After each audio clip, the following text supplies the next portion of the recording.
How do you guys feel? Are you guys ready? Come on, louder. You're much fewer this year, so we need to be even louder. Are you ready? Yes, that's what I want to hear. Hello, everyone in the Zoom call. Great to see you. Thanks for coming to HackZurich this year. I know it's obviously a very, very special this year, but we are very happy to welcome you all here at the Technopark, but also on the Zoom call. It's going to be a hybrid hackathon, so it's also the first time we are doing this. So very excited to be here today and welcome you all to the opening ceremony. The opening ceremony will guide you through the entire hackathon, so we'll give you an overview of all the tech talks, about all the workshops. Ross will come on stage later and give a pretty exciting keynote. I'm already very much looking forward to that. And we will also explain you all the rules around HackZurich this year and introduce the schedule. So should be a lot of fun. You know, it's a bit crazy this year to do it, but we figured we'll still do it. Obviously, there are a lot of rules, and I will also introduce them later. And you know, we also kind of put a lot of trust in you to obey to these rules, because if you do so, this is all compliant. And if something is, you know, if there's something you see which is not really COVID compliant, then please let us know so we can adjust. But overall, it's a hybrid experience, and we also really want to make sure that both the offline community, which is here at the Technopark, as well as the online community is working together, is forming teams, is collaborating, is sharing content together. So let's fuse those two worlds as much as possible. We will have 300 people on site. That's the maximum we can have this year. So thanks for coming here. And we'll probably not take this photo this year. It will look a bit different, but surely there will be a photo of everyone here. And we'll have another 850 participants remotely. So many of them are right now on the Zoom call and also watching the video stream. And we actually ran a hackathon, Code versus COVID, quite a few months ago, and that was a pure online hackathon. And so we're trying to include a few of the elements we started having there at the online hackathon. And so overall, people are actually from all over the world. So some people are actually in time zones where it's like really late right now, or where it's really early morning. So yeah, very international crowd. Obviously, a lot of people from Europe who couldn't come here, but really also from all over the world. And we also asked people to share some photos. So people are in, you know, sharing their office setup or their work setup for HackZurich. Even some people from Switzerland working remotely, India, United States. So yeah, quite international. Some with interesting poses, how to write their code. So yeah, should be a lot of fun. Please share more content. This will just even bring everybody more together. So in total, we will have 1,100 participants this year. From last year, we had 63 nationalities from 29 countries. This year, we actually have 89 nationalities, and people are right now in more than 500 cities. So let's give this a round of applause.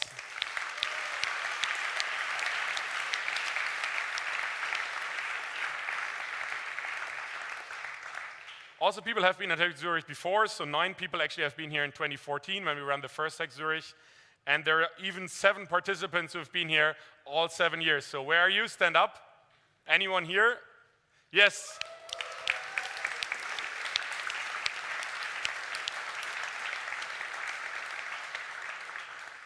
Yeah, great to see you again. So people are also coming from diverse skill sets. So if you already have a team or already know what you're looking for, what you want to build, there are people with very diverse skill sets here. And there will be a matching session later, which we will explain, where you can also you know, form teams. Also, people are quite experienced. So at HackZurich, we really want to make sure that everybody can write code. And most people actually have been coding for quite a few years. So a lot of experience here in the room and all over the world joining this hackathon. So there are a few rules. Mostly the most important rule is actually the team building. So don't work on your own. Don't work in too big teams. So you should be between 2 and 5 people in each team. And it's also really about building a working prototype. So there are some other hackathons where you can also, at the end, just present a presentation. But at HackZurich, it's really about building something that works. Maybe it's still a bit scrappy, but show that you've really built something that you can also then show to the jury and to everyone at the closing ceremony. You can work on whatever you want. So if there's some cool technology you always wanted to try out, if there's some problem you always wanted to solve, feel free to work on that. But also we would really recommend you to join one of the 18 workshops we are hosting this year. So there will be 18 different workshops focused on certain problems in the world, certain technologies, certain industries. And so even if you already have some idea on what you want to work on, I would still suggest you to join one of the workshops, because there might still be something you can add maybe to your solution you're planning. But then also there will be dedicated awards for all the workshops. So at this point, I'd like to thank especially Jonathan and Seth and Benjamin, who have been putting this all together. Let's give them a big round of applause. It was definitely not easy this year. And also all the volunteers. So there are a few dozen volunteers helping out around the clock, being here at night at 4 a.m., making sure if there's a problem to help you. So they all have a t-shirt like this, so it's easy to recognize them. So let's also give them a round of applause. I think it's great. Thank you all for helping out.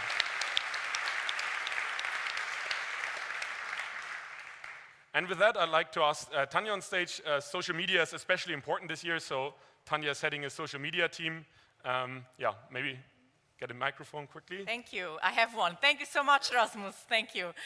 Hello, everyone, also from my side. As you've heard, my name is Tanya. Some of you have already been in touch with me. I've been posting some stuff on the general Slack channel regarding a selfie challenge. So thank you so much for the ones that already participated.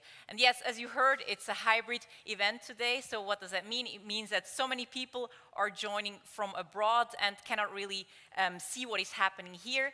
Therefore, we have a bigger social media team that is trying to cover as much as we can from here, so that you at home also get a feeling what is happening here and behind the scenes. And of course, I'm supported by, okay, that was before, yes, Diana Herle and Anita Noisiainen, who are now live tweeting, so you can also check that feed.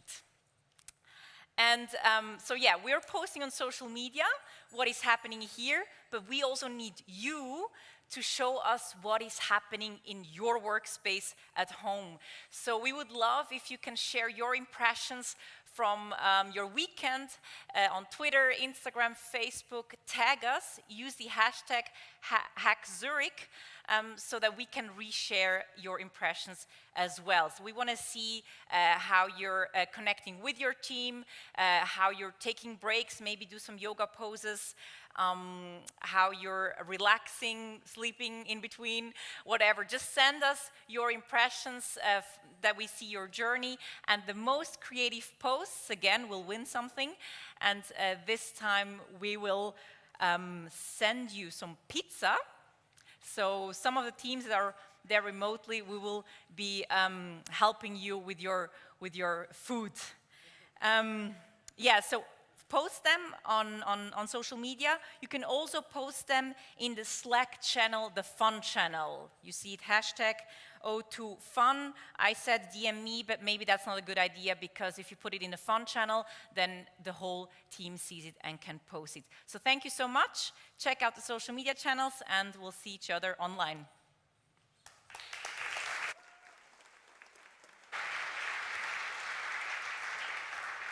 Yeah, also there's going to be a presentation session tomorrow to preview your project. So if you already want to give a sneak preview of what you're working on, you also please reach out to Tanya, and she will present it, or she will organize the presentation tomorrow, so that you can already get some feedback on your idea. Now, at this point, I'd really like to thank all our partners from various regions, from various types of involvements.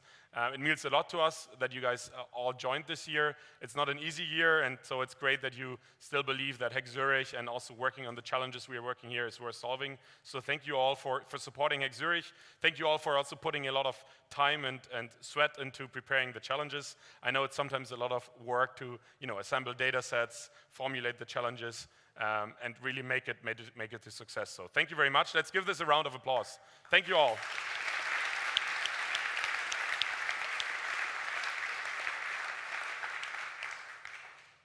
And then one more important thing, obviously there are some special rules this year with regarding to COVID-19. So as you saw, and especially if you came here before to HackZurich, we have much wider desks, and there's also a very strict rule that basically every single desk is just for one person. So please stick to this rule. If we all stick to this rule, we can also ensure the distance between people working of 1.50 meters. All the rooms have occupancy limits, so both the workshop rooms as well as the sleeping rooms. So make sure that not more people are in those rooms. For all the workshops, you can also log in via Zoom and then stream it remotely if the workshop room is already full.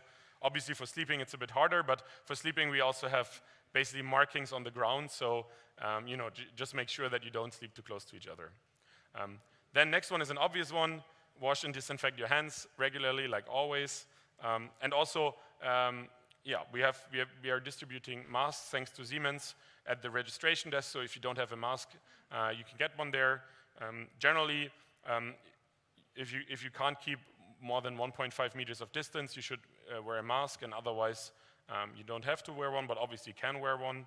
And in general, let us know if there are any issues. So I mean, we put this concept out, the health and safety concept is all approved and should work, but it only works if everybody obeys to the rules. And if there's something you feel like should work in a different way, please let us know so that we can make changes over the weekend. Now also the working areas are a bit more extended this year. So we have the main hacking area, which you see downstairs here, but you can also actually work on the first and second floor. So you can go up there. There will be around 28 spots each. So that allows you also to spread out a bit more. And then after 11 p.m., you can actually also use the workshop rooms to work from there. And they also have certain limitations. So it might give you a bit more of a quiet space. Internet should work well. If you haven't logged in yet, these are the details. It is accessible at all working desks and also in the workshop rooms. And if you have really large data sets, so beyond, I guess, a couple of gigabytes, there are also Ethernet plugs, so you can just plug in there and then your internet should be faster. The limitation is basically not the bandwidth overall, but kind of more what we can do via Wi-Fi. So the cable internet should be faster. There will be a ton of food, so 3 times a day, as always. We also have pizza later, like always, and we'll have a midnight snack. There will be lots of snacks during the day, drinks all day. Just make sure you wear your badge, because that allows you to get access to that. And just please take your own bottles. So this year we can not share the bottle, so just take your bottle, write your name on it, and then reuse it for some of the stuff. You should eat at your desk, also to make sure we keep distance while eating, and make sure you do proper recycling. In general, you can check the website hackzurich.com/guide for more details about when exactly there is food and these kind of things. The sleeping rooms and sleeping hours are also on the website. There's a dedicated sleeping room for women. So yeah, just check out the guide, and there you find the details. If you are here in person and had to travel here and had travel cost, you can also submit your reimbursement request. We'll actually email you a form where you can do that. Obviously, you should only submit something if you traveled here. So for all our remote friends, please don't submit anything. And then, yeah, we'll transfer the money in like 3 or 4 weeks. Yeah, and please be honest. Yeah, so in general, I think we already talked through this. Besides social media, we will communicate with everyone through Slack. There's the general chat where we will do all the announcements. If you have any questions, feel free to ask them, and happy to help with anything. Now, the matching session will actually work a bit differently this year. So, as some of you might remember, in previous years, everybody could come here on stage and pitch their idea or what they were looking for. This year, we will all do that in a Zoom call. So if you don't have a team yet, or if you are still lacking a team member, or if you have an idea and want to see who else wants to join that, whatever it is, join the meeting, the matching session at 11 p.m. So in order to do that, you just join this matching session Slack channel. There we'll post the Zoom link and also kind of coordinate who pitches after whom, and so that everybody has basically 45 seconds to present what they're looking for or what they're working on. If you have anything you want to talk to about the partners, many of them are here at HackZurich. Some are also just dialing in remotely.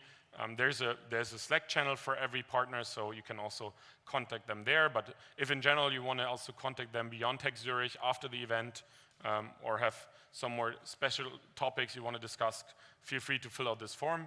That will also get a notification to the sponsors.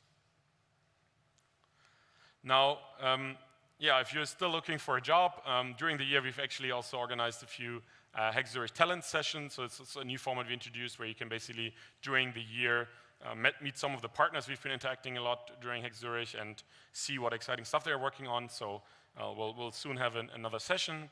Just go on hackzurichtalents.com and you can sign up there, and we'll also inform you about this. There's also a job wall, so hackzurich.com/jobs, or I guess you could also directly contact the partners offline or online if there are a lot of partners doing quite exciting projects in all various of industries and technology stacks, so really check that out. And this is very important, so project submission. So if you slept so far, this is the important 2 minutes. On Sunday by 9 a.m. you actually have to submit your project. You have to do that on hackzurich2020.devpost.com, and you have to add all the code you have written, all the documentation, whatever you have in terms of material, and also add all the team members who have joined that specific project. Don't forget to include your demo video, and it has to be at most 2 minutes. And this is really important because that video will be used by the judges to evaluate who's going to join the final. Register all team members and also make sure that you tag all the workshops, because only then they will, so tag all the workshops you participated in, and you can actually tag several if you used technology from workshop A and maybe solve problem of workshop B, so that they also consider you for their award. And then hit the submit button, also very important. And then the pre-selection of the finalists will actually be happening by the main jury, and independently the workshop juries will also award their prizes. This year, unfortunately, we can't do the live pitches upstairs in the workshop rooms because some people are joining remotely and it would just be very hard to coordinate that. So therefore, we will award all the workshop awards and choose the finalists based on this 2-minute video and all the materials you have submitted. So take some time, 1 or 2 hours, I guess, at the end preparing this video where you can show your demo, where you can also present what you've been working on. But then we will still have 25 finalists pitching on stage. Everybody can pitch for 2 minutes, no Q&A though. And for this, you can basically either plug in your computer, VGA, HDMI, Lightning port. There's also a visualizer for smartphones. And for remote pitches, so teams which are not fully here or completely somewhere else, we will just call them in via Zoom call, and then they can pitch for 2 minutes on stage. So that will basically work in a hybrid fashion. So in general, we have a few evaluation criteria, so check that out. You can also find that online.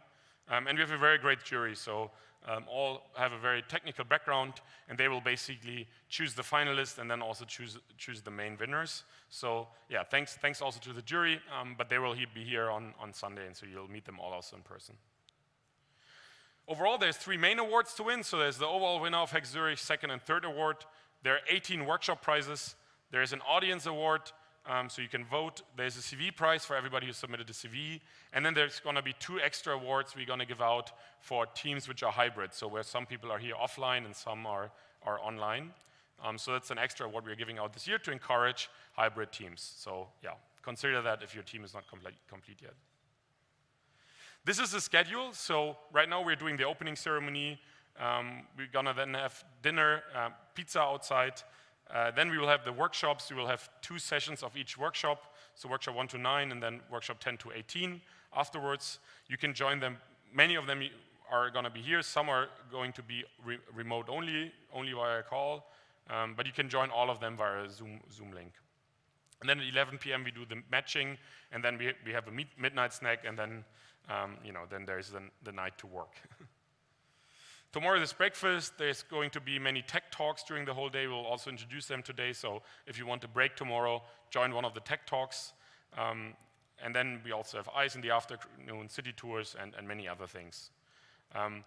Usually we had massages here. That's a bit difficult now with the pandemic. So instead we made this all digital. So we have now a AI-powered robotic personal training tomorrow. You can sign up online. So if you need a 15-minute personal training break, join this. It's first come, first serve. We also have city tours. So if you've never been to Zurich before, Zurich is very beautiful. You need obviously a ticket and also a mask to join the public transportation. We will just meet in front of the Techno Park. It's at 5 p.m. tomorrow, and it's first come, first serve. We will actually have 2 groups of 20 people each. So yeah, just come to the entrance of the Techno Park, and then we take you out to the city. This is a Sunday schedule, so breakfast, then submission, then you have a few hours of a break, so you can sleep for 2-3 hours, and then at 12:30 we'll announce finalists. Right during lunch, basically, then there's a short time where you all have to either join us on Slack or physical here to prepare the closing ceremony to describe to the finalists how they can pitch. And then we will have the closing ceremony with a ton of pitches, all the awards, and then we're going to have beers afterwards. So that's the entire schedule. And yeah, with this, I also like to thank Technopark. They have been a partner for the last 7 years. This is the building we're in right now. They're a space for many startups and many technology companies here, and they've been a great partner also in supporting us in the last couple of years and making HackZurich happening, because we think it's a really, really cool space here. Yeah, and with this, I'd like to hand over to the gold partners. They will now do a quick presentation. So we start with Miko. Thanks.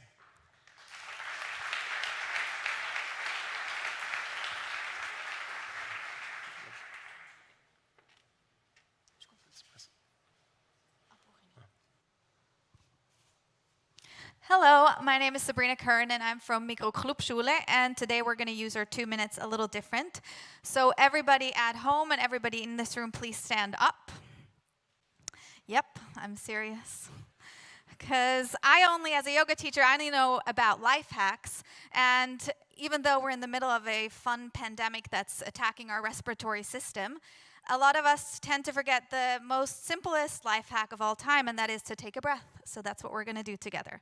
But first, let's undo some of this that's happening all weekend. So take your arms behind your back and clasp your hands together. Good, like so. And then roll your shoulders back and down and look up. Take a deep breath in. And exhale, good, shake it out. And then drop your chin to your chest and slowly start to roll down like a rag doll. You can bend your knees a lot, it doesn't matter. Shake your head yes and no, shake it out, sway from side to side. Just shake it all out and then start to roll up slowly with your head being the last thing to roll up. Roll your shoulders back. Then bring your index finger and thumb together for Gyan Mudra, which is said to improve concentration, also important. So close your eyes, everyone. And let's take a deep breath in through your nose. Exhale through the mouth. And 2 more times. So inhale through the nose. Inhale lightness and positivity. Exhale through the mouth. Let go of everything you don't need. Let it go. Inhale 1 more time through the nose. Exhale, let go of everything you don't need. Good. Then you can let go of the mudra. Shake it out. Shake everything out. And then I encourage you to do just these 2 minutes a few times this weekend and see how you feel different. Thank you for listening and breathing.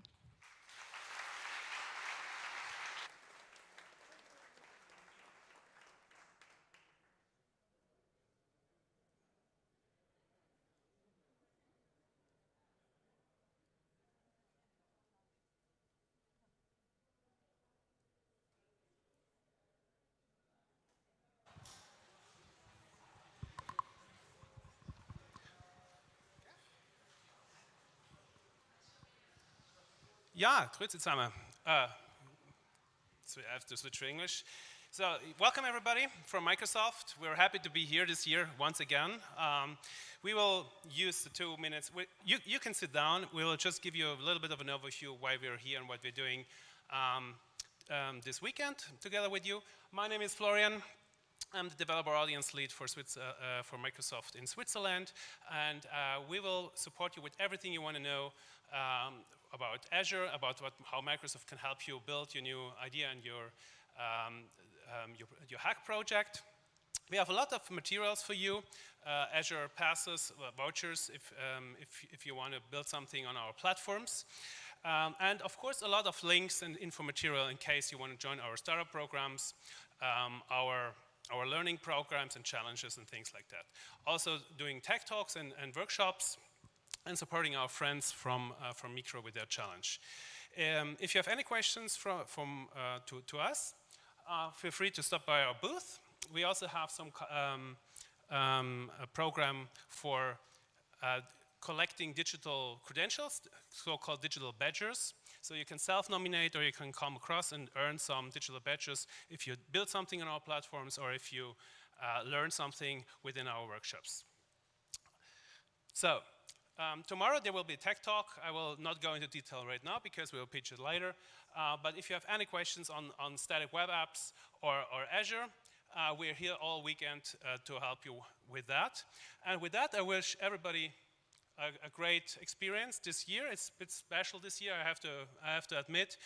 Everybody on the screen back home and everybody here, I wish you have a safe experience and hope to see some great ideas from you. Thanks very much.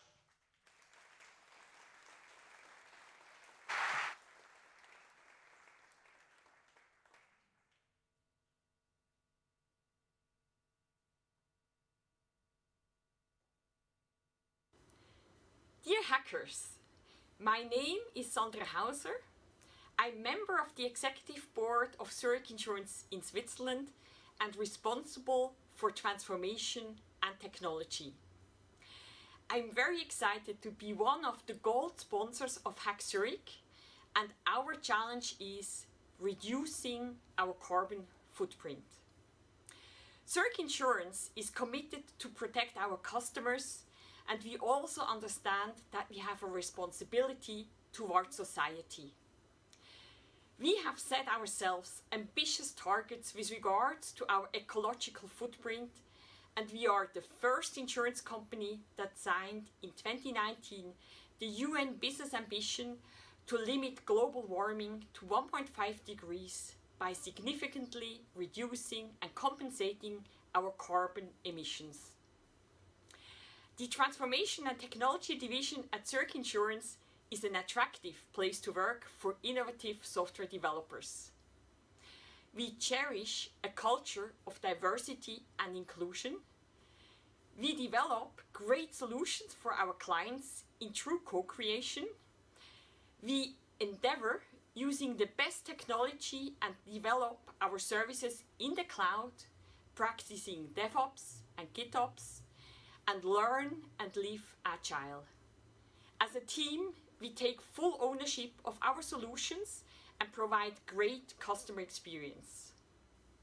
Have fun at HackZurich 2020 and check out our open positions. I would love to see some of you to join our team.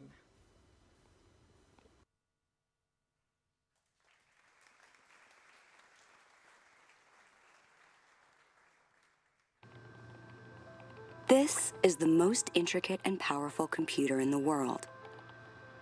It contains over 1 billion lines of code. To put things in perspective, an average app on your phone contains 40,000 lines of code. We only needed 4 times that amount to put a man on the moon.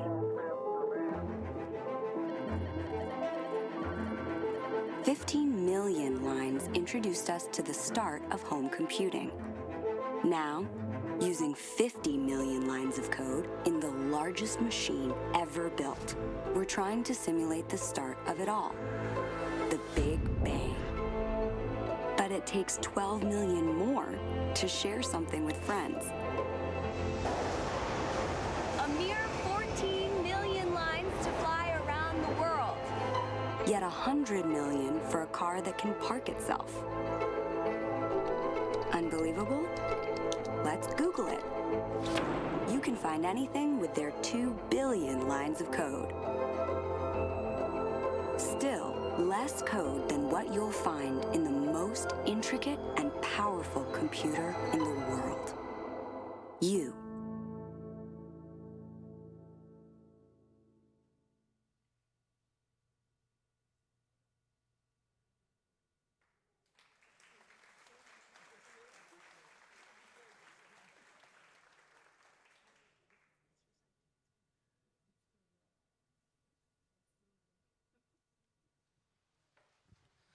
Cool.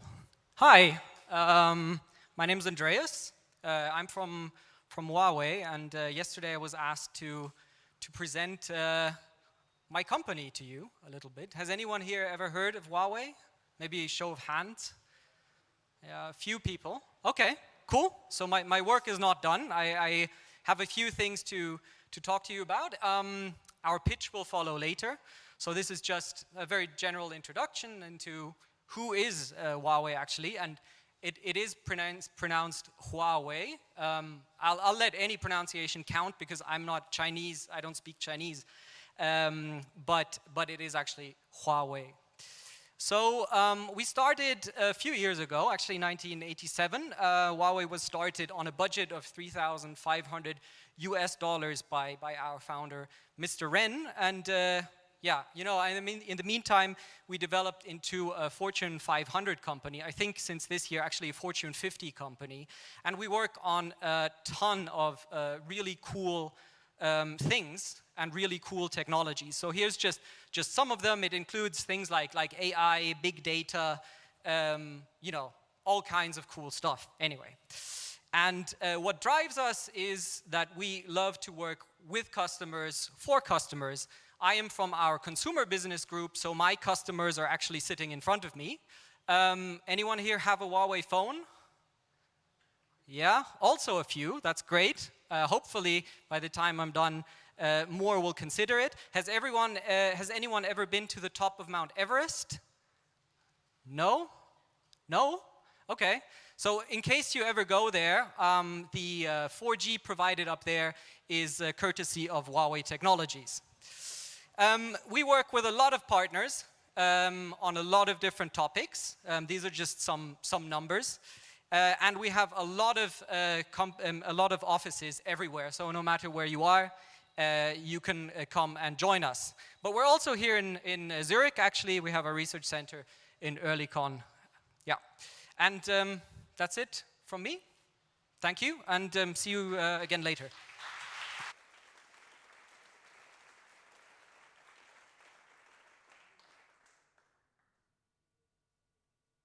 Quick introduction. I'm very honored to introduce Ross Mason to you. He will give the keynote tonight. Ross turned a tiny open source project into a public company, exited it for over $6 billion to Salesforce. So I think there are few people in Europe who have been such successful tech entrepreneurs, and so he's definitely a very inspiring person to come on stage now, and he will share some of his learnings from the last couple of years and decades. So without further ado, please join me in welcoming Ross Mason. Thank you.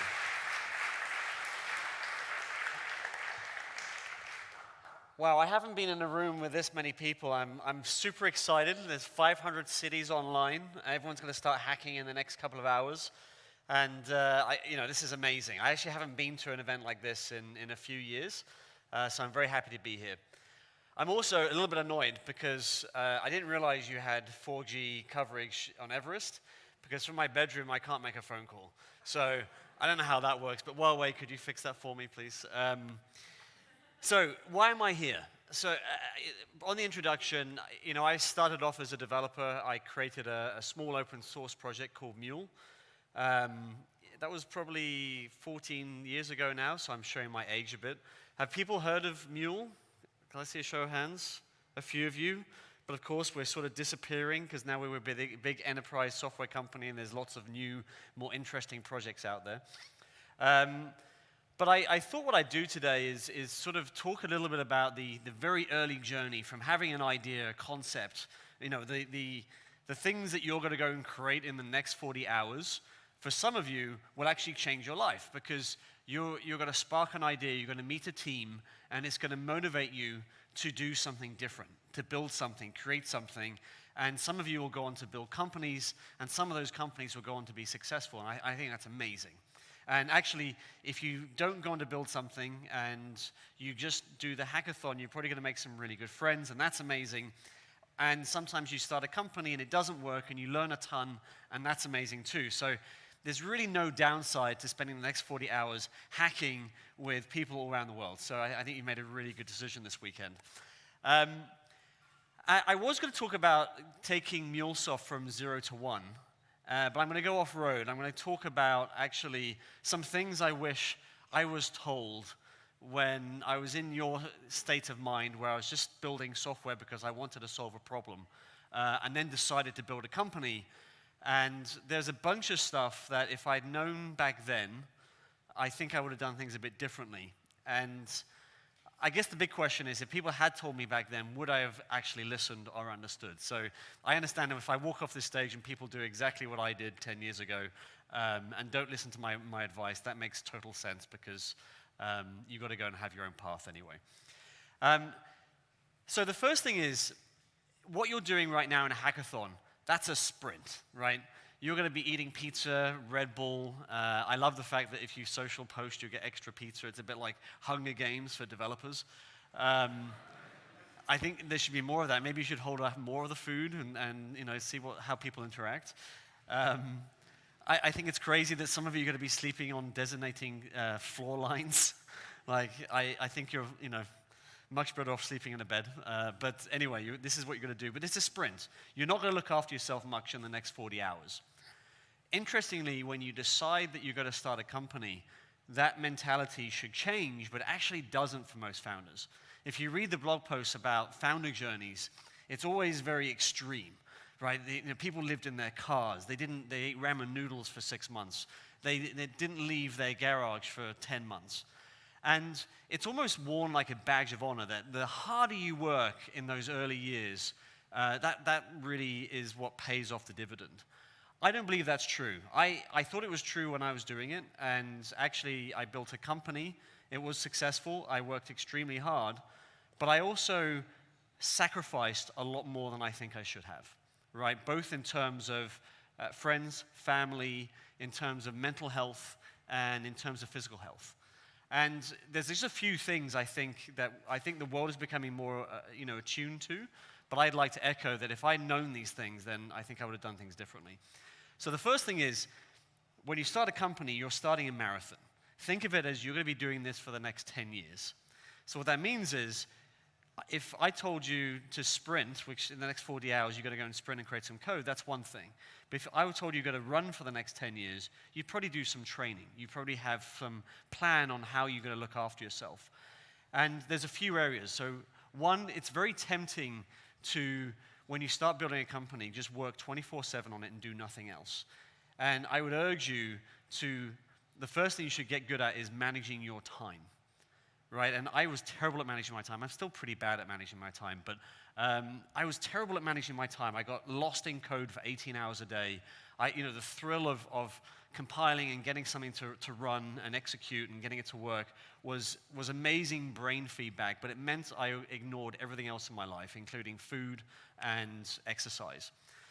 And so what I say is as you start down that journey of becoming a founder, take some of the steps you're taking a bit more seriously. So do not give up on your hobbies, for example. Another thing, I didn't have hobbies for 10 years, right? So once I started building the company, I started sprinting. And what happens is you start sprinting, you get some success, you might get your first customer, you get some funding. That funding sort of validates that working this hard is what you should be doing. And you keep doing that, rinse and repeat, and 10 years later, your mother has forgotten what you look like. You haven't been home in probably 2 years. All your pot plants are dead. And you're a very boring person because you're not doing anything else but building a company. So I'd say definitely think about how to schedule your time, how to think about how you manage weekends and evenings. One of the best things I did at MuleSoft, honestly, was I actually started to burn out maybe 6 years ago. I was just exhausted. You know, I'd go to sleep, I'd wake up, I'd feel tired, I'd have coffee, I wouldn't feel quite right, I couldn't focus. And that's a typical sort of signs of exhaustion. And I decided to stop working 3 evenings a week. And so I'd go home, and once I went home, I would not put the laptop on again that evening. And it was amazing. First of all, I didn't know what to do, because if you think about it, what do you do if you're not working in the evening? Like, exercise is kind of difficult. Like going online, reading stuff, it's all online. And so I had to find like a hobby, and music's kind of difficult because it's late at night and I had kids, and you can't play the guitar at night when the kids are sleeping. So actually I started building Lego. So this was my sort of go-to relaxation, where I could just sort of switch off and stop thinking about stuff for an evening and actually go to bed early, get 8 hours sleep instead of 5. And I will say, at the moment I started doing that, it was maybe 6 years ago. I probably did my best work at MuleSoft, right? We're really a big company. We were reasonably successful. But what I figured out by slowing down and taking time away, time to go and do other things, do hobbies, spend weekends doing fun stuff, not just working or doing software releases, my brain was allowed to decompress a bit. And when it decompresses, especially because a lot of you are going to be creative types like myself, your brain needs time to decompress before it can start processing things in a different way. So what actually tends to happen is you get locked into this mode of just reacting to stuff all the time, and you never really slow down and think, okay, is this the right way of doing it? And so I would urge you to think about starting a company a bit like starting a job. You know, when you start a job, the first 3 months are really hectic because you're drinking from the fire hose, there's lots of new knowledge, and you're trying to figure out the role, the people in the organization, and how to operate within the company. And for 3 or 4 months, it's pretty hectic, right? You sort of forego your social life a bit, you forego some of your hobbies, but you know when you work for somebody else that isn't always going to be like that, and you don't give up on your hobbies, you don't give up on your family. You say to them, look, I'm going to be really busy in the next few months, give me a bit of slack and I'll tune back in.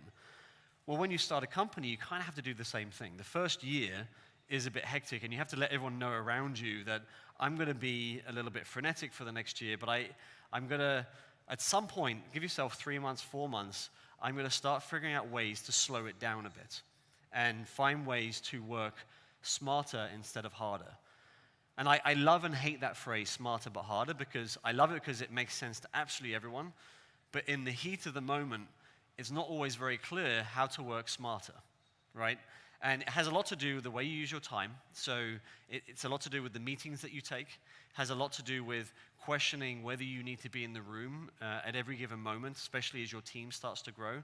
It's very common for founders to attend every meeting up until the point you have 20 people in the organization. That's not actually good. What you need to do is find ways to be able to step out, set context, and then verify to make sure things are on the right track. And it's hard to do that when you're the person that created the software in the first place. But these are the things, the quicker you can get them done, the better. I would actually recommend getting a coach. This is something I never did, but I now recommend to all the founders that I work with. I should have given myself a bit more of an intro, by the way. I actually, I invest, I have a family office fund, and I invest in early stage startups. I've invested in maybe 40 companies over the last 5 years. And a lot of what I'm talking about is actually what I'm pointing my founders to do, is not just work their asses off and get to the next milestone in the company, but think about their long-term mental and physical health and make sure they stay connected to the things they care about. And it's super important because it is 10 years. It doesn't feel like 10 years when you start, but when you get in, the first couple of years you get started, and then if you get successful, it ends up being a 10-year endeavor, and it's really important that you set good hygiene standards for yourself as you get started. The other thing is mentors, right? So one of my regrets is I didn't have many mentors, and I always thought this was a bad thing, but I actually realized if I had mentors, I didn't know what questions to ask. And I think as a founder, one of the expectations is because you're the founder of the company, you're supposed to know everything. And it's okay to tell people that you don't know everything. And it's okay to, if you do find mentors, to ask questions like, I'm really glad you've taken an interest. I'm not sure what questions I should be asking, right? Because it's an interesting thing, going from building software, coming from a computer science background or even a non-computer science background and then building something. That's quite different from building a company, right? And so it's actually what I find, most founders don't really know what questions to ask. And it's actually better to think of not just mentors, but also peers. And this is why this type of event is so good, because you're now with, well, 300 peers within this room, but then you've got another couple of thousand outside of this room.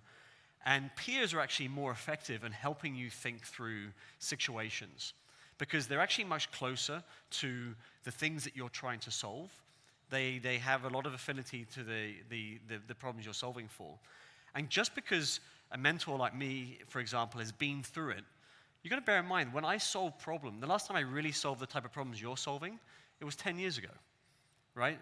So my skill set is no longer in solving the problems that you're solving. My skill set's actually in building organizations and setting up structures and things like that, which I can mentor on that, but that's often not what founders need in the first year of getting a company formatted, right? It's much more around solving problems like, how do I think about hiring my first engineer?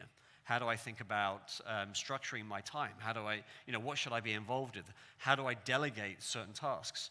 It's actually better to find someone much closer to you to talk that through without answers, but just both of you having a discussion about what seems to work and what doesn't, than it is to, have a 15-minute meeting with me, and I can tell you what I did, but in reality, that may not map to your situation because so much changes so quickly in this environment. I think the other thing that's really important for everyone in this room, in any walk of life, whether you start a company or not, is to get really good at hiring, right? So hiring is the one thing, and I just had a session at the Digital Festival where I talked about this as well. Hiring is the one thing, no matter what you're doing, what stage in life, wherever you are, in a big organization or in a startup, for me, it's the make or break of a successful team or a successful company. And so spending a lot of time to really think about how to hire is super important. I learned it the hard way. So when I started MuleSoft, when we were about 15 people, we made a bad hire. And we made the bad hire. I blame myself for it. And it was a bad hire, not because the person themselves were evil. It was just because they got given a responsibility inside the organization where they just didn't fit into they didn't understand what we were trying to do as a company, but they seemed confident and they seemed to have a plan, and they went off in a certain direction, and it took us probably a year to unpick all the challenges that person created. And I'm not going to name any names, you won't be able to find them out, but it can be a massive setback to bring in the wrong people, especially early on in an organization. And what I found was the best way to think about hiring is there's a really good book, and I recommend when you actually come to hiring people, there's a book called from Lou Alder called Hire With Your Head. And it just talks about removing all the biases from a conversation, an interview conversation, so that you can really assess the person in front of you and really get to the crux of their ability and their ability to work within your organization and deliver the things that you want to deliver. Right, so this is super important. The other thing I said earlier today, but I'll say it again, building hiring into the culture of your organization is also really important. That sounds a bit abstract right now because most of you aren't operating a company, but think about it this way. At MuleSoft, we decided, because people were the most critical piece for our success, like the stronger the people you have around you, the more likely you're going to blow through many of the hurdles that people hit in an organization. Like, bad people can kill a good idea. Good people can actually make something pretty reasonable out of a bad idea, right? So hiring good people is really important. And so what we would do very early on is we had our website, but we also had a site dedicated to people we wanted to hire, to help people understand what we were like as a company before they actually got to work in the company. Now think about it, most people have a website just for, this is what our company does, and they expect that when you're hiring someone, this is enough information, but it's actually not. They're not motivated by the problems you solve for your customer. They're motivated by the culture within the organization. They want to hear about how do you get together? What's the transparency of the organization? What do you get rewarded for? What are the people like? Right? All these things really matter. And there could be 15 to 100 companies spawned out of this hackathon, which means there's a lot of hiring going on. So you have to help people self-select on the type of company you're trying to build and bring those people together to move the company forward. I don't know how much time I've taken there, but I think I'll stop. I went off road completely. I didn't even talk about the 0 to 1, but for me, it's just, if you want to take one thing away from this session, is the hackathon is a sprint, right? And it's a great sprint. You get a lot done in a very short amount of time. But for those who end up building a company on the back of this, really spend enough time thinking about how you're going to look after yourself and the people that you're working with for the long haul. So get good at time management. I think it's always really good to find good peers who can also be sort of mentors of peers. And sometimes, especially for first-time CEOs, there's lots of sort of first-time CEO coaches popping up. And these coaches actually talk about these things as well. Because what I see in the first 3 years of people, the companies that I funded, is I would say about 15% of the CEOs have had some sort of burnout. And it makes it very hard for them to keep going once you actually have a burnout, and you don't want to burn out. So you have to look after yourself. You have to look after yourself. You have to look after the people you love in your family or your friends. So while I think Silicon Valley has sort of praised starting a company is hard and you've got to go super hard and you've got to put it all on the table, you do, but you've also got to remember there's a life outside of it. And in order to have a happy and successful path forward, you have to find more of a balance. And with that, for the next 40 hours, don't sleep, eat loads of pizza, have loads of Red Bull, and just hack away and create wonderful, wonderful things. Thank you.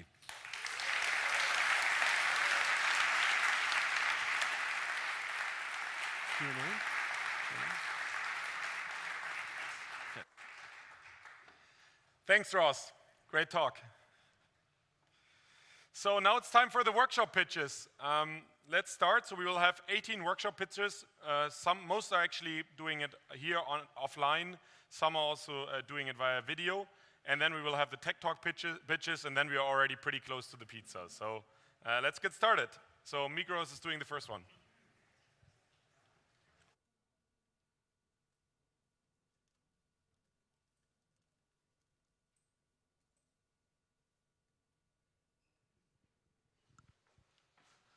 So thanks, Ross. What you always can need is a Migros yogurt. That helps a lot. My name is Manuel. I'm super happy to explain to you our challenge, a digital product twin. Our grandparents bought what was available in the store. Our parents bought specific brands. We buy based on product information. That's that gives a trust for our customers. Our products are telling a story. If you look here at the pepper, you see where they are coming from, where they are harvested, how we can use that, how we can store that, what the product consists of. As you also can see here, valuable bit of substances. We can also see recipes, how it's linked to it. And in a further example, you see here from an ActiLife or also from a yogurt, which other information could be linked to our product. So let's jointly together explore a wonderful and innovative solution on how can our products speak to our consumers. For that, we have packed a bag full of data sets and technology. We bring for you consumer data, we bring for you product information about 1 million products. You have logistic data, you can think about sustainability scoring, and so on. We have Microsoft Azure templates ready for you. We have scanned it, SDK for barcode scanning. So I think we're pretty much opening up all our data set for you. And I would be very happy to see you at Fortran for our workshop that I can explain more in detail what we can do. Let's explore together. Let's be change makers. I'm happy to see you. Thank you.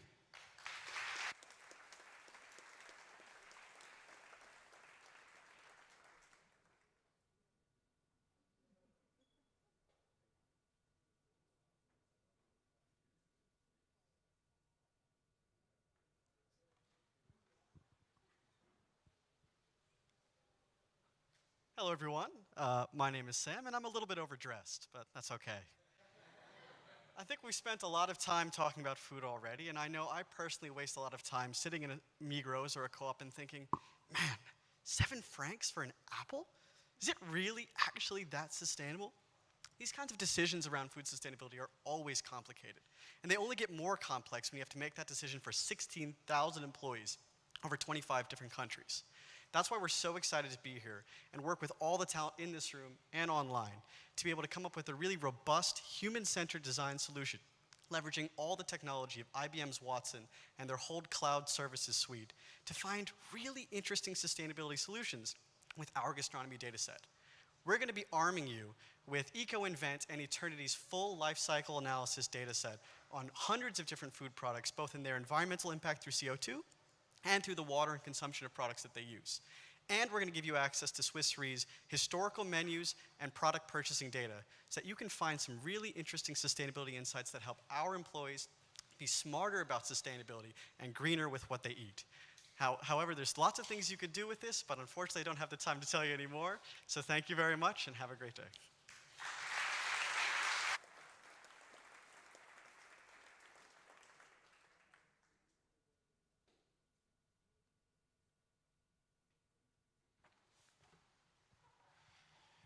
Hi everyone, my name is Frank. In the next 25 years, an additional 2 billion people will move into already congested cities. The corresponding challenges are massive, and the pressures will be telling us why this is.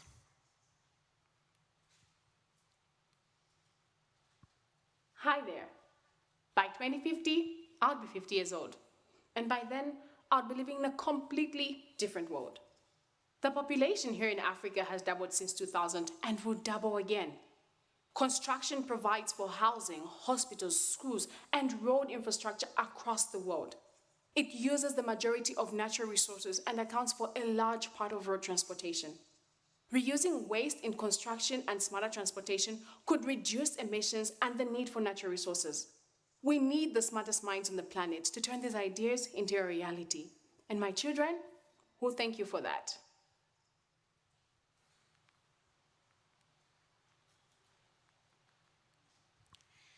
Sustainability is the biggest challenge that humanity is facing right now, especially as we grow larger in the future. So join us and let's create something great together. Thanks.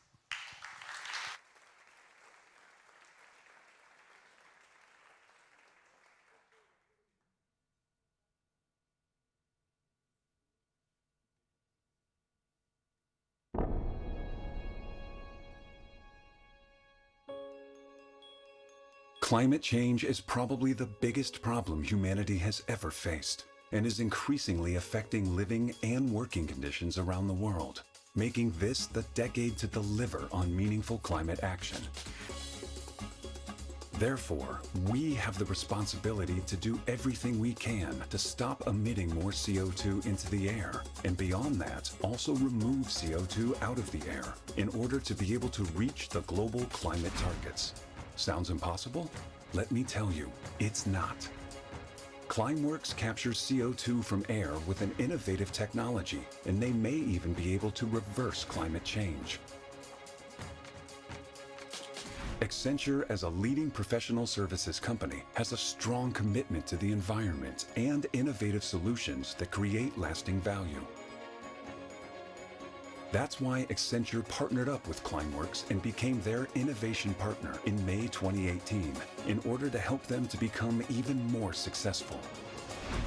But Climeworks' mission is more than ambitious. They strive to inspire 1 billion people to remove carbon dioxide from the air. And we need you to get one step closer to that goal. Now, more than ever, is the time to act. Become part of Climeworks' mission and help us stop climate change. Join our workshop.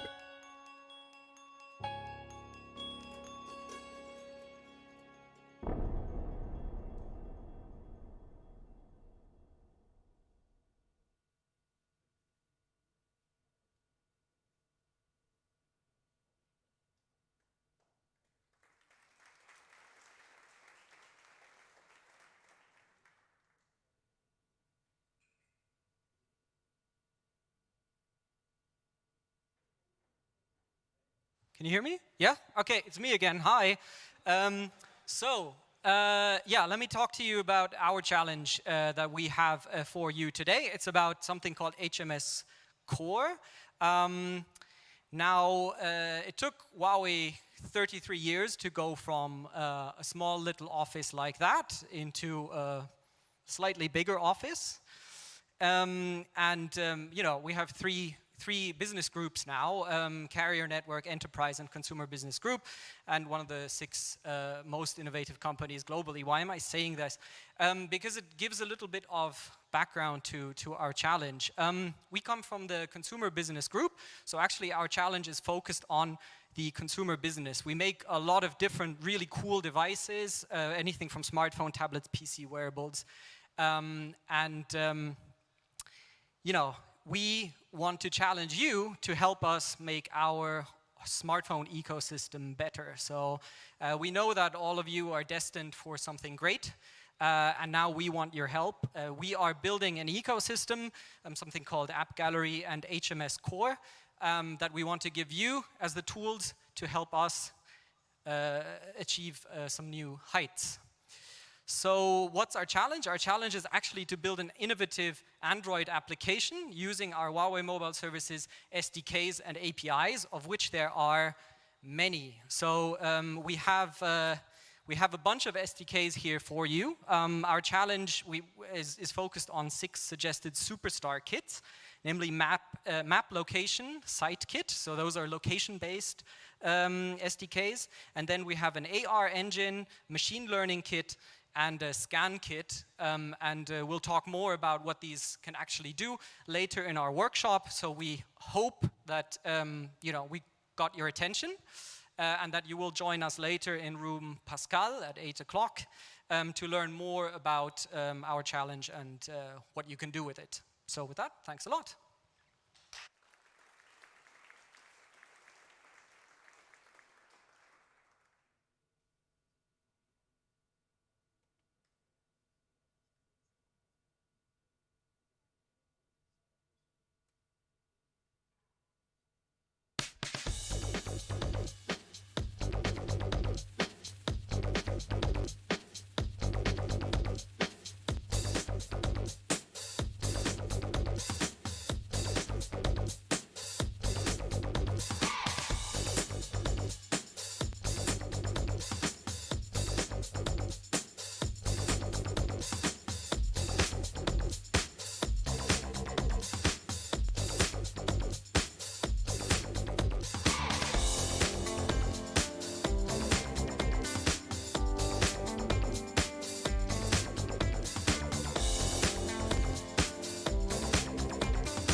Hi, I'm Christoph from Siemens. As a train driver, I love my job when it is good weather and I can drive through stunning landscapes. However, sometimes the weather looks more like this.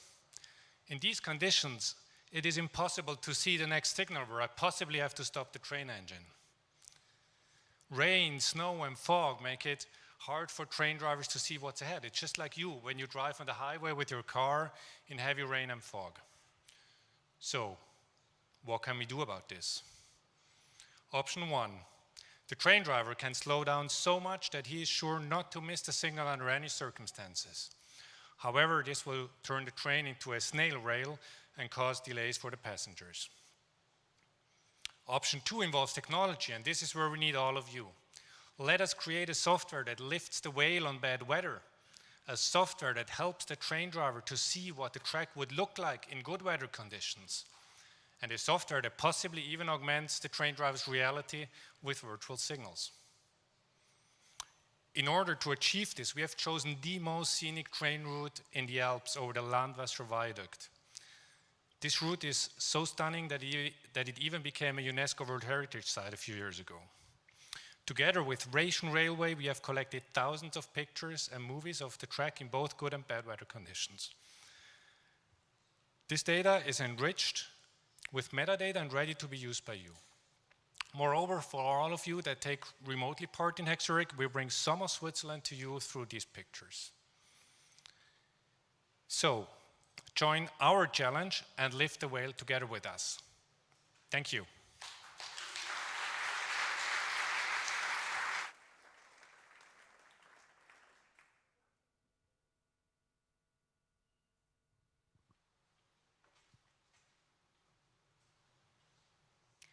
Hi everyone, my name is Andrea and welcome to the Rush Diabetes Challenge. So, emerging countries face the most critical situation when it's coming to diabetes, because around 75% of people with diabetes live there and half of them are not diagnosed yet. For the people, this means they have limited access to health care and they have to take critical treatment decisions every single day completely on their own. This is why we came up with a new solution for them, the AccuCheck SugarView app. With this app, the people can measure their blood sugar levels just by taking a picture with their smartphone app of a testing strip. Like this, they don't have to buy the expensive testing equipment anymore. But this app is just a technical solution yet, and we need you to take it to the next level. That means we have to make it more engaging, more fun, and more impactful. And like this, we can motivate people in emerging countries with diabetes to improve their lives. Thank you. I hope to see you all at our workshop and that you join our challenge.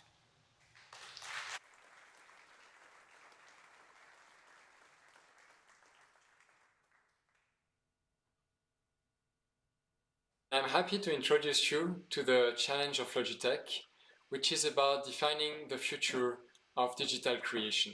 And what we mean by digital creation is helping advanced users, from software developers to designers, create the world of tomorrow. Logitech in this workshop is going to provide you with insight from our current innovation sprints, coaching from the Logitech team, SDK from MX Master Series and the webcam so you can do computer vision, code to kickstart your hacking, and prizes for the winners.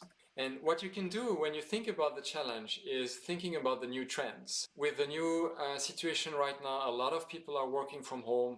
They have new challenges. They need to work multiple people in the same home, moving between spaces in the home. A lot of people are spending more time on video conferencing, streaming. How can we help them? We hope you will join us for the workshop and see you there.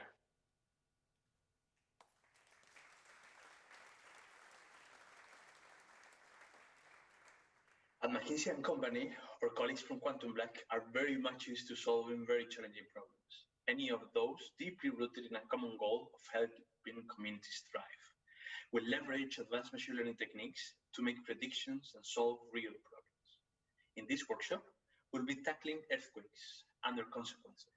Earthquakes pose a high risk, specifically to communities where materials abundance and quality of infrastructures are not at their peak. Through the use of advanced machine learning techniques, we'd like you to help us predict the structural damage that buildings will sustain after an earthquake. You will be provided data regarding structural characteristics of buildings and a few other interesting data sets that will help you build the model. However, we'd like you to look beyond the model. What you do with the predictions that you get is the real goal. We are very much looking forward to hearing your amazing ideas.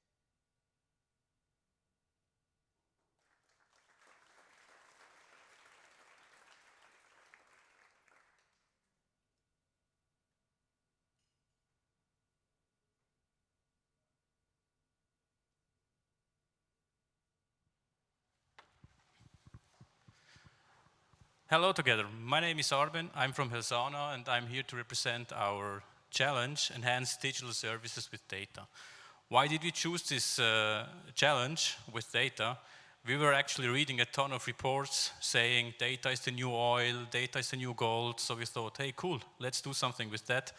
So we checked our data and was like, okay, it's not really gold yet, but together with you, we thought, okay, let's take some applications we have, extract a few data, and challenge you to create, together with us, new digital services or enhanced digital services, and just create something very cool during this challenge. And we will assist you with cloud experts, machine learning experts, and of data specialists, and hope you will join our workshops to learn more about our challenge. Thank you very much, and see you later, hopefully.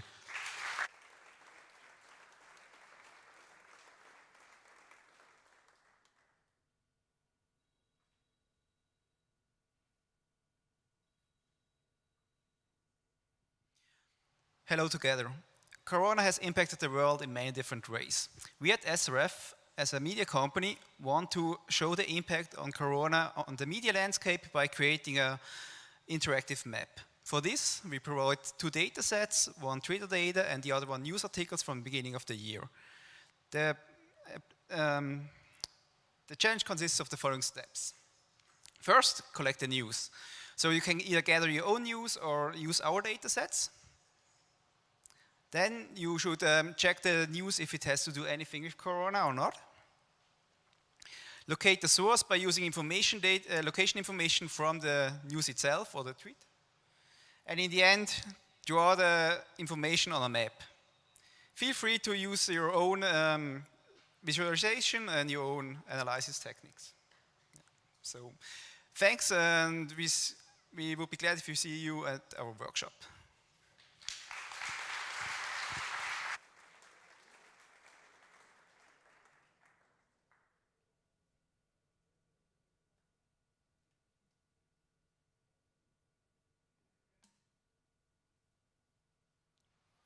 Hi, I'm Simon and representing the second challenge from Siemens tonight.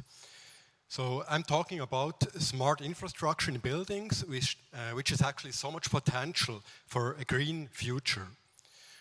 The starting point are some equipment in a building represented by some of these symbols. Maybe you've already seen some of them, maybe you didn't. But don't worry, you don't need to know any specifics here. For you, it's just kind of a library of images. So imagine that your building has some equipment, for example, a sensor, a heat pump, or a lamp, whatever. And all these things need to be orchestrated in a clever way by an automation system. So the question is, how does the automation system know the details about the actually installed equipment? And in most of the cases, the answer looks as follows. You get something like this, a system diagram. And at first glance, you may think, oh my God, it looks complicated. Only experts can read it and so on. But hey, if you take a closer look, you will see there are only a few symbols included. There are some connections, a few rules. So all the information could be stored as a simple graph with specific nodes and edges.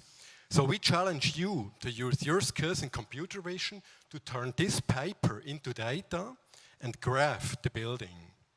So your source will be diagrams of different format and quality, And we have many ideas of extensions. For example, you can even read hand-drawn diagrams, you identify substructures, or use an augmented reality app. So there are many ideas of extensions, and we would be really happy to work with you over this weekend, and please join us during the workshop. Thanks a lot.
Hello HackZurich, I'm Mohammed and I'm a member of Mobility Insights team at Swisscom.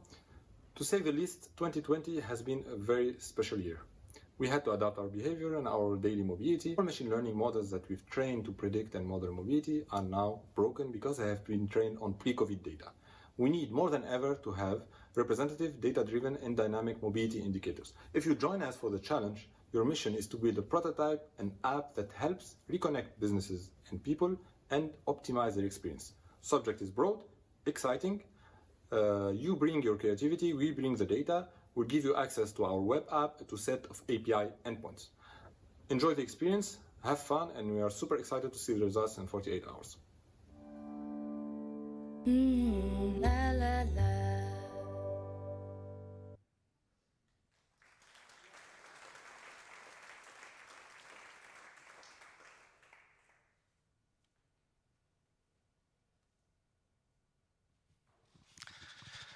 Hello and good evening, everyone. My name is Karim, and I'm a lawyer, and therefore a tiny representative of a huge 700 billion industry, the legal profession. But we would probably all agree that the legal profession doesn't come first when it comes to applying technology. But finally, this is about to change, as legal tech investments have been increasing enormously in the past few years. So it doesn't come as a surprise to you that we call upon the brightest and the smartest hackers out there at HackZurich to take our industry to the next level. Who is we? It's 3 leading business law firms from Switzerland and Swisslex, a leading IT solutions provider in the legal industry. We have put our heads together and created use cases, exciting use cases that address real-life problems of lawyers and legal departments. So the ambition is nothing less than to take HackZurich, your help, and show to the world that HackZurich can even change the legal industry. So see you later in our workshop. Thank you.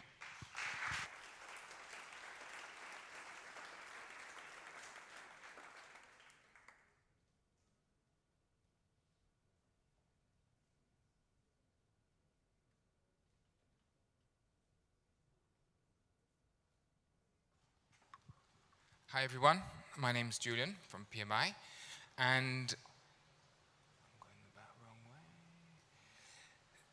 the challenge today will be to develop a solution for automated receipt recognition.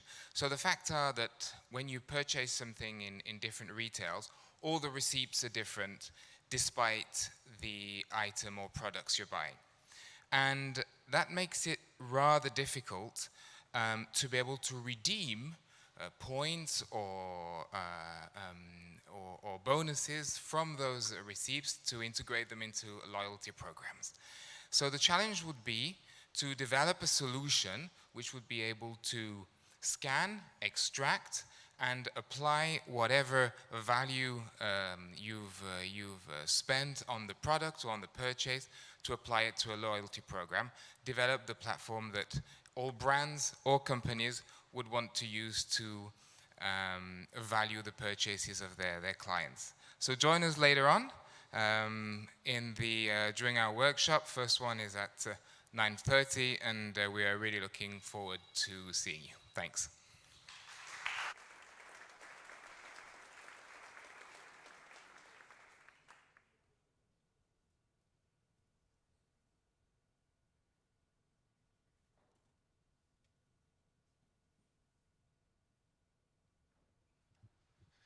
Hello, I'm Daniel, and I would like to invite you to our challenge from couch potato to fitness hero.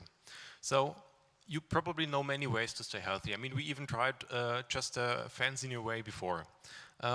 But many people for whom that would be important, they just don't care. I mean, why should they? Taking a pill is easier than just working out once a week. So now what? We would like you to tell people who are exposed to risks that they are. I mean, people can prevent those risks when they know how, so you have to show them. And people, when they're not motivated, they just do nothing, so motivate them. We would like to ask you to join us to solve this issue, to build solutions which can be individualized to the population and can be scaled. We provide you with, for example, HoloLens 2, Magic Leap devices, product databases, and also a health intervention platform. Join our workshops or find out more at css.ch/hack. Thank you.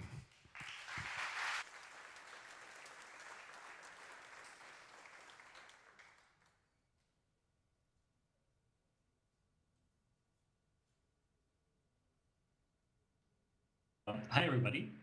We are the engineering team from Zurich Insurance, and we will support you this weekend with a challenge. And now we would like to give you a quick intro to 2020 is a crazy year.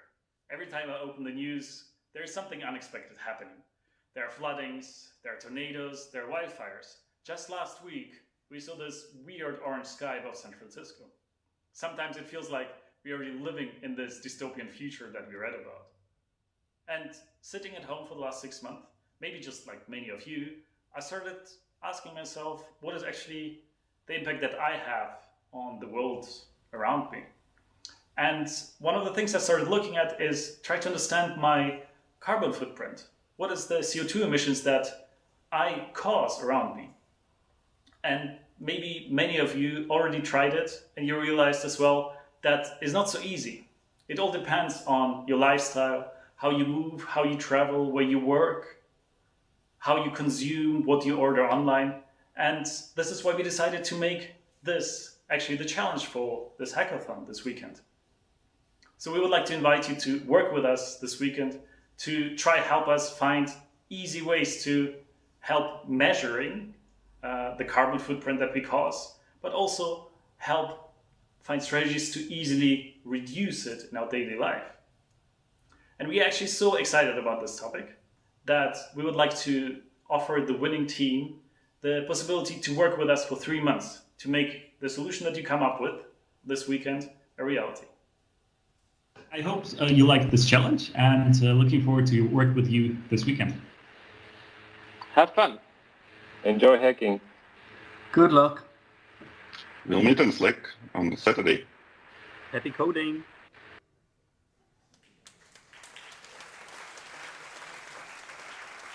Yeah, thanks for all the great workshop presentations. So now these are the workshop rooms or Zooms for tonight. So some are happening offline. They're all also being streamed. You can check that out on hackzurich.com/guide. We will also have signs up there. So if you're looking for a specific room, it will help you to find it. This is the second half. So first we will have workshop 1 to 9 for 2 sessions, and then workshop 10 to 18 for 2 sessions. You can find this all online, so don't worry about photographing it. And with that, this is the last part of the opening ceremony. We'll briefly introduce the tech talks of tomorrow. So if you really need a break, you can just join one of the talks. They're about a diverse set of topics, so don't miss the ones you're interested in. So first of all, we will have Donald Kosman. He already gave a talk at the Digital Festival. He's heading research at Microsoft, so will surely be a super inspiring talk. And then second one will be MongoDB. So I think there we have a video.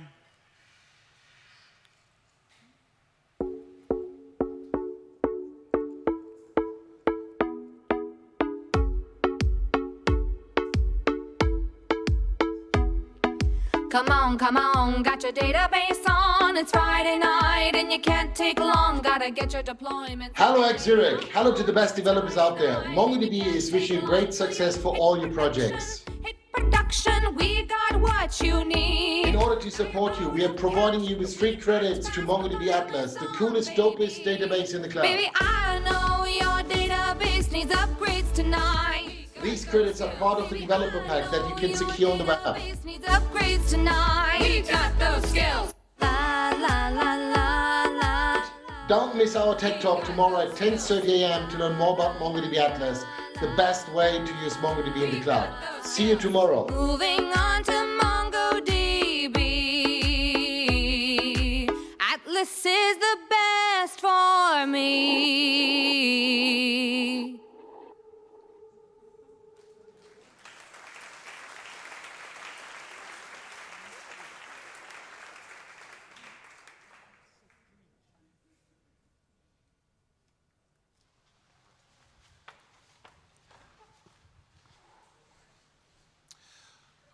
Oh, wow. All right, it's me again. Thanks, everybody. So tomorrow we will have a tech talk about something that has probably the most boring name I've encountered in quite a while. It's called Azure Static Web Apps. I mean, static web apps sounds a little bit like it's from the 90s, right before PHP got invented. But I can assure you it's a really great thing. It's a service that we have on Azure to build modern web apps with streamlined full-stack development from source code to global delivery. Integrates a lot of cool stuff we have on Azure. So if you're interested in that, stop by, and I'm happy to show it to you, to discuss it with you, and would love to learn what you think about it. Thanks a lot.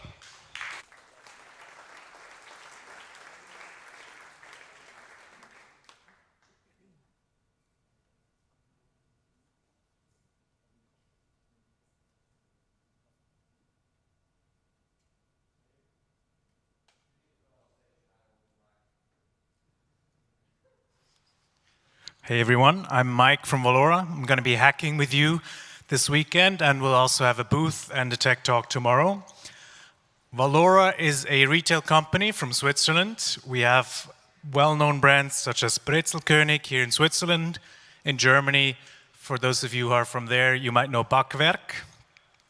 Tomorrow I'll be talking about autonomous stores such as Amazon Go, where computer vision and other machine learning techniques are used to replace checking out with nothing. You just walk in, you grab, and you walk out. We're going to look into it in quite a deep way. We're going to look at the architecture of these systems, and also I'll give you some recommendations how you can build it yourself.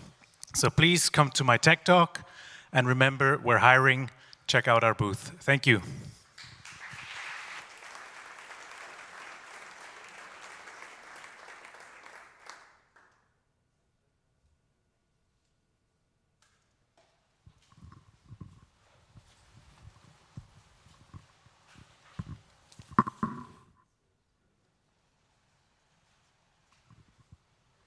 Hi, my name is Florian from the Federal Office for Information and Telecommunication here in Switzerland. And what I'm going to talk about tomorrow with a colleague is the European Electronic Toll Service. This is a service that allows trucks to drive through Switzerland without stopping at its borders. So that's it for me for now, and I hope to see you guys tomorrow.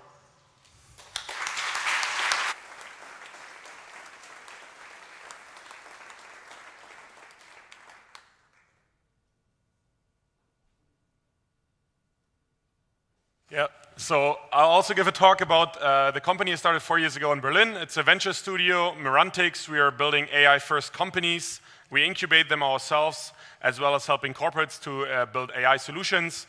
We've been building quite a few applications in computer vision in the medical imaging space and autonomous driving, using natural language processing in some applications. So if you're interested in some of the learnings we made over the last couple of years with working with real data sets, real-world data sets, reproducibility, putting machine learning systems into production, come to our talk. Thomas, my colleague, and I will present that tomorrow. So hope to see you there.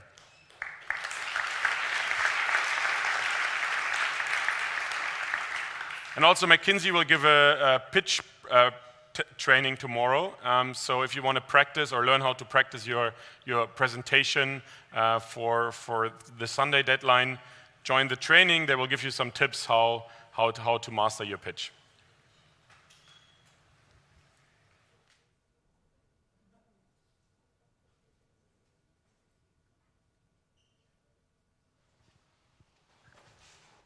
Hi.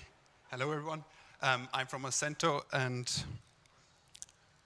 yeah, what we want to do is we want to bring cutting-edge technology into affordable robots and then deliver them to the real world.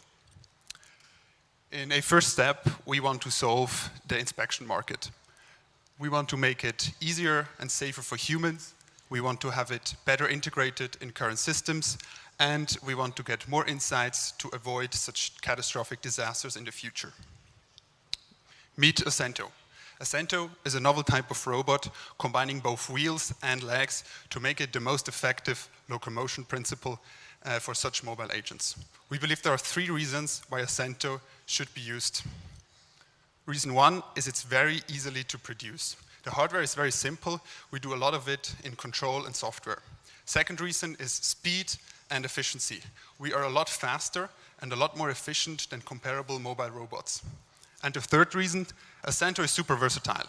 It can drive over difficult terrain, drive over obstacles, and it can even jump upstairs.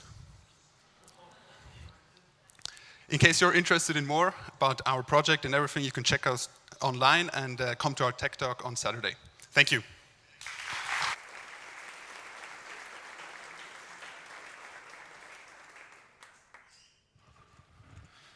So again, this is the list for the tech talks. You can also find that online. And with this, we're very close to the pizza. We are now taking a group photo, and we will do it a bit differently this year, obviously. So just stay where you are, stand up, and yeah, just look this way, and then we'll take a photo from here. And this is, I guess, as good as it can get.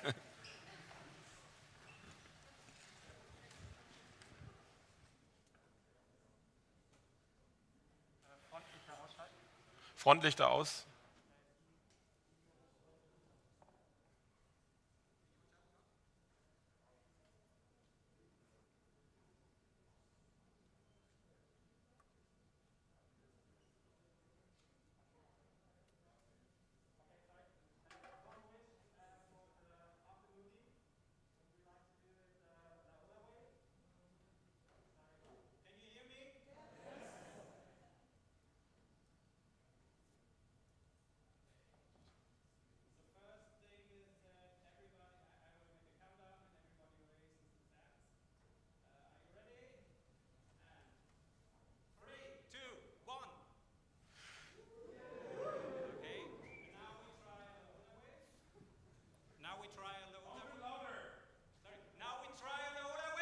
So we start there.